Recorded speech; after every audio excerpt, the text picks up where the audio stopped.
拥着国际通感国际。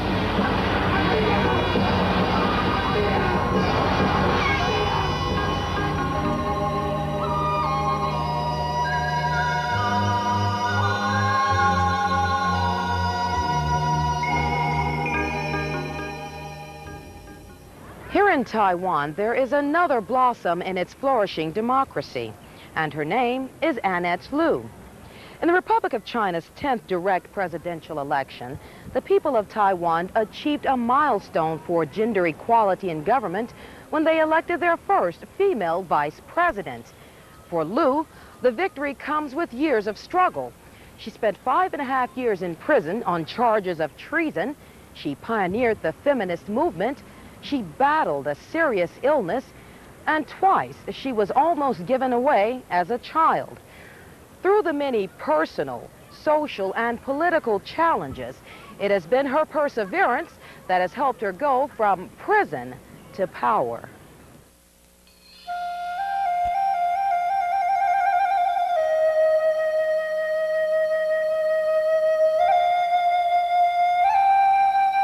June 7th, 1944, Annette Lu entered the world facing a major challenge.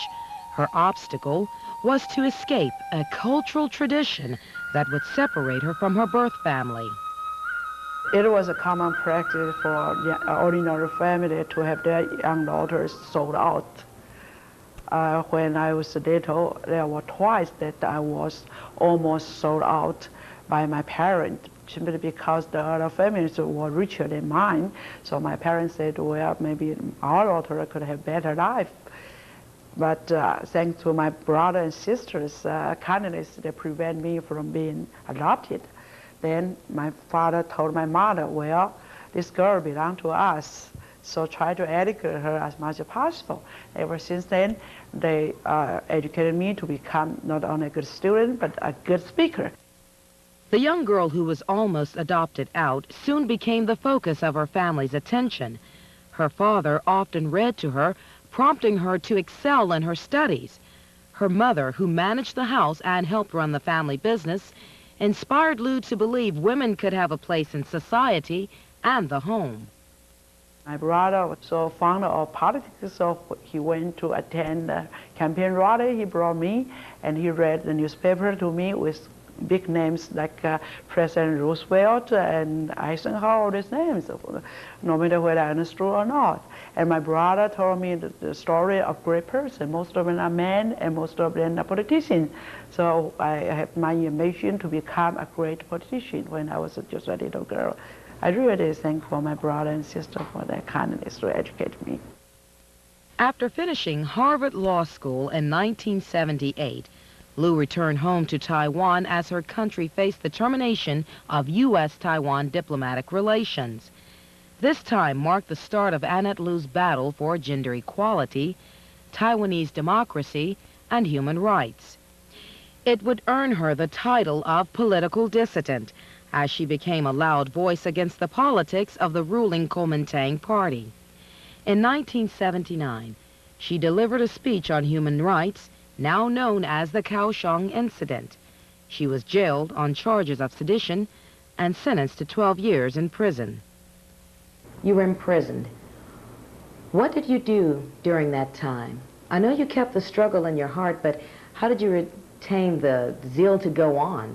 Altogether, I spent 1,933 days in the locked prison. Certainly, there are a lot of experiences. At first, the first 100 days was totally incommunicado interrogation, day in and day out. A group of men and women kept interpreting me. It certainly was humiliating, horrible, and even not brutal. It's really humiliating and unendurable. I wish I would have died. My case was reported worldwide, and a group of teachers and students from the University of New Mexico in Albuquerque decided to adopt me as prisoner of conscience. They made endless effort for 6 years to rescue me out. And they never thought that Annette Lu would become vice president. We started off as a group of 3, 4, 5 people in a very small amnesty group in Albuquerque, New Mexico. We found out about her case, we researched it, we sent it to London. London researched it thoroughly to make sure there wasn't any political involvement or violence or anything else, sent it back to us and asked us if we'd like to adopt it. We sent out hundreds of thousands of postcards from all over the world, and that's one of the postcards. And we contacted all sorts of people. We helped to get articles in the Wall Street Journal and Ms. Magazine. We spoke to lots of people who wanted to hear us and lots who didn't want to hear us. And they paroled her after 6 years, and we were so delighted. Do you have any regrets from over the years? When I was arrested and put in the locked jail, I regret the education received from my father. So I told my father, I whispered to my father, in fact, he passed away years ago. However, I whispered to my father, spiritually, Father, did you regret to educate your little girl to become a politician, knowing that she was in locked jail? Lu was released early from prison with the help of Amnesty International. However, her freedom came as a result of a crisis. She was released on medical parole. At the age of 30, all of a sudden, I was told that I suffer from thyroid carcinoma. I had an operation. I thought that I would have died. But when I had my eyes open, and I say, thank to God, I have my second life. After emerging from prison and beating cancer, Annette intensified her fight for human rights. She rekindled her quest for gender equality for the women of Taiwan. Not to forget her sisters abroad, Lu, sponsored by Amnesty International, traveled the world making speeches on human rights and women's equality. In 1987, she established the North American Taiwanese Women's Association. There are about 40 women all over the United States and Canada. We get together, Annette told us that we have to organize. We have to form a Taiwanese women's organization, in U.S. because we have too much manpower. It couldn't be wasted. But of course, at that time, women's already get into politics, helping out with a lot. But Annette want to bring us to the front line. We want to promote, of course, the equality between men and women, and we really want to promote also human rights and democracy. And at that time, we also feel like not only human rights and democracy in Taiwan, but globally. And we want to also network with other women. Today, for the women of Taiwan, the name Annette Lu is synonymous with the word liberation. She is the pioneer of the women's movement in Taiwan. Because she is a lawyer, she can help provide many protections for women. Ms. Lu is very important to us. She is the first one that concentrated on this vital subject of women's rights.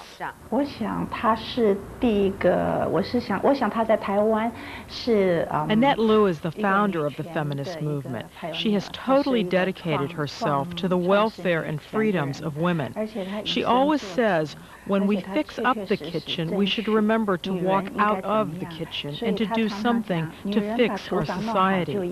Because of her character and dedication, women have come to support her and vote. Women are concerned with the social affairs of these times. What's been the most exciting thing on the whole campaign trail for you? Women are so excited. And all of a sudden, they feel they want to participate. They want to have their voice heard. You're an international role model for women across the world. What is your responsibility to that position? Certainly, one of my mission is to share all the equality and achievement with my sisters, nationally and internationally. In 1994, I hosted the Global Summit for Women here in Taipei. The following year, I invite women leaders to discuss world peace. And I think it's time for all women to take advantage of our nature, love and peace for Earth. How will you advance the welfare of women here on the island, bringing their issues to light? What will you do there? Nearly 30 years ago, it was I who began to advocate the idea of gender equality. By then, women were discouraged from attending universities, and many other discriminatory practices were considered to be common. But now one can see big difference has been made. Economically, more and more women become not only managers but also entrepreneurs, and educational absolutely equal. Female students and male students are almost 50-50 in many areas. Politically, not good enough. However, female legislators occupy near 20% in our Congress.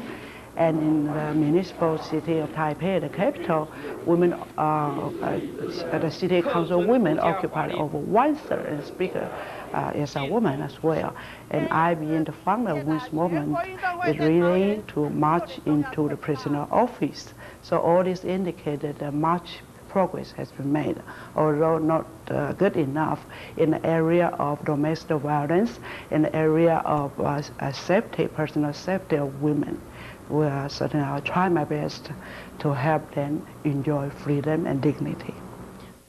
As an activist, Annette Lu brought awareness to the issues of human rights, but it would be her political career as a senator, magistrate, mayor of Taoyuan that would help make changes in government, changes that would in turn improve the quality of life.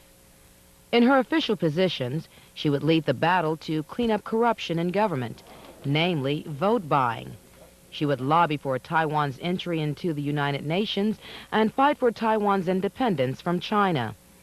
The quest for independence would be a conflict that would follow her to her new position of vice president.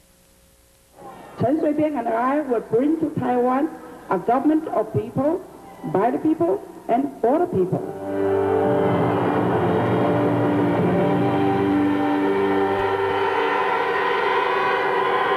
A government that fosters respect for human rights and the rule of law.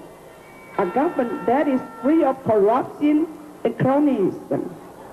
A government that is truly accountable to her citizens. We will ensure the stability of our open and free society and the health of our country's thriving market economy. We will also create a new era of goodwill and lasting peace with China and all our neighbors.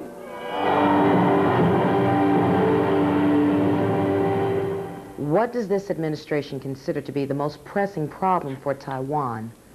Internationally, we have to release the tension from Beijing. We have to enhance our mutual understanding. We have to promote our substantial relationship and cooperation. As soon as possible, we are sincerely to work for that goal. There's one China. Yes, just like there's one United States. The problem is, what is the relationship between Taiwan and China? Does Taiwan belong to China? Does Taiwan belong to People's Republic of China? That is a matter of international law. During the campaign, Lu's Democratic Progressive Party ran on the issue of Taiwan's independence. After the DPP victory, military threats from mainland China softened their position. It's self-evident the Taiwan issue is an international issue. In particular, it's a very important issue for regional security and stability in Asian Pacific. It's certainly a major issue for the national interest of the United States as well. So I do not believe that China would really launch any military invasion over Taiwan. However, they very likely would try to harass Taiwan, to humiliate Taiwan, and to do whatever they feel useful to threaten Taiwan. That's something I urge serious concern from world leaders. 各位友邦元首、各位贵宾、各位亲爱的海内外同胞， With Vice President Annette Lu by his side, President Chen Shui-bian, in his inauguration speech, declared what some would say is an ambiguous stand on the One China policy. Critics concluded that the new administration did not abandon the campaign platform on independence, nor did it embrace total reunification. I must abide by the Constitution, maintain the sovereignty, dignity, and security of our country, and ensure the well-being of all citizens. Therefore, as long as the CCP regime has no intention to use military force against Taiwan, I pledge that during my term in office, I will not declare independence. I will not change the national title. I will not push forth the inclusion of the so-called state-to-state description in the Constitution. And I will not promote a referendum to change the status quo in regards to the question of independence or unification. Furthermore, the abolition of the National Reunification Council or the National Reunification Guidelines will not be an issue. Now, the DPP, the incoming, ruling party, they are rather reluctant to, they prefer not to be reunified with China forever. They want to sort of, hopefully it's going to permanent separation. We think that's it's impractical because China would never give up its dream of reunification, with us. So we should not rock the boat, so to speak, too violently across the strait. But first we maintain the status quo, then if eventually China, because of its economic liberalization, hopefully we would like to see a political democratization to emerge. Here in Taiwan, we have people, we have territory, we have constitution, we have our government. So in fact, Taiwan has been an independent sovereignty state. In 1996, for the first time in Taiwan's history, that people were allowed to elect the president. And this year is the second election. Everybody believes, understands that it's only an independent sovereignty that has president-elect. So we have been independent with or without recognition. This is our understanding of the situation, and we sincerely urge the whole world be aware that Taiwan has been independent from China. However, we are more than happy to admit that there is a special relationship between China, namely, we are relatives, we are neighbors. 大家好，大家知道今天是圣诞节。 You've made history. Can you tell me, what does it feel like to be the first female vice president of Taiwan? Well, I have been #1 throughout my life for many things, so this is just one of them. Well, of course, historically, I'm the first woman to be generally elected as the vice president in 5,000 Chinese history. What kind of vice president will you be? Vice president has two functions. #1, to wait to succeed if something happened. In that case, certainly, I don't have any chance because the president-elect, Chen Shui-bian, is very young, very healthy, and very energetic. However, my ordinary function is to assist him under his command, so I'm prepared to assist him in whatever I can.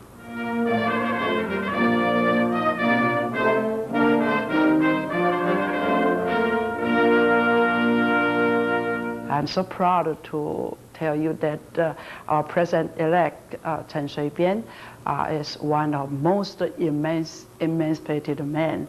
He insisted to invite me to become his running mate last year, and he is very comfortable to have me serving as his political advisor. With a legislative body composed predominantly of opposition party members, the new presidential team may be facing major challenges. There are many obstacles before us because Taiwan has been ruled by the same party, namely KMT, or Chinese National Party, for 55 years. One can imagine how much political pollution that need to be cleaned up. Corruption violence, or we call black money politics, is one of the major problems ahead of us. We certainly swear to make every effort possible to clean up the politics. Vice President Annette Lu has often been described as a person with determination and strong opinions. While her focus is now on being a productive vice president, she hasn't abandoned her first role as a leader for women's rights. Case in point, just ask her about having to choose between home and careers. Well, did you ever ask a man that he has to choose between career and home? If no, the answer is no. Certainly for a new century, women shouldn't be asked this question. I think career and family life are not exclusive. It should be inclusive. 爱不爱你秀莲？连该正视你秀莲。总统好，总统好。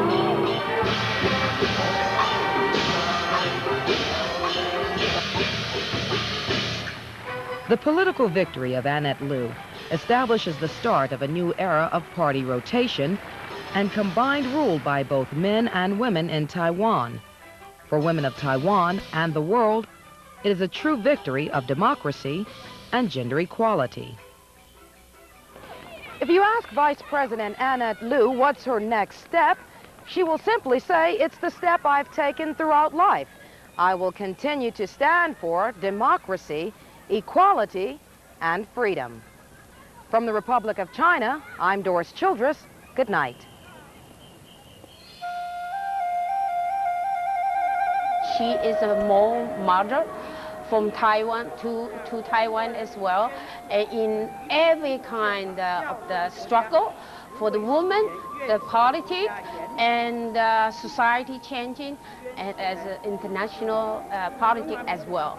And I think she's done a great job for us. And I think she could put Taiwan in the world's map. She is just very different from other women at her age. She was very determined, she was strong. She is a woman with vision, and she speaks her mind.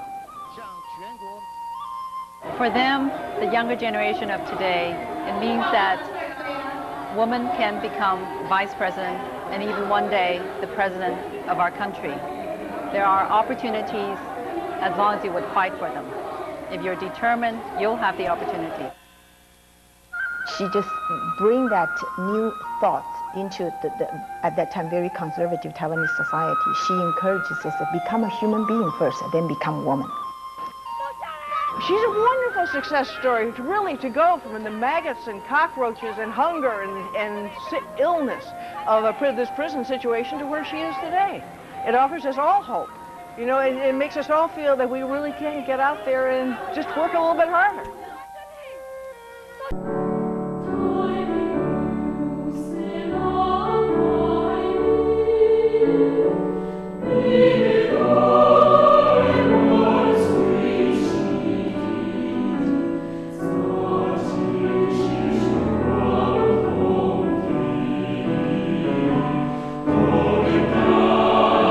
So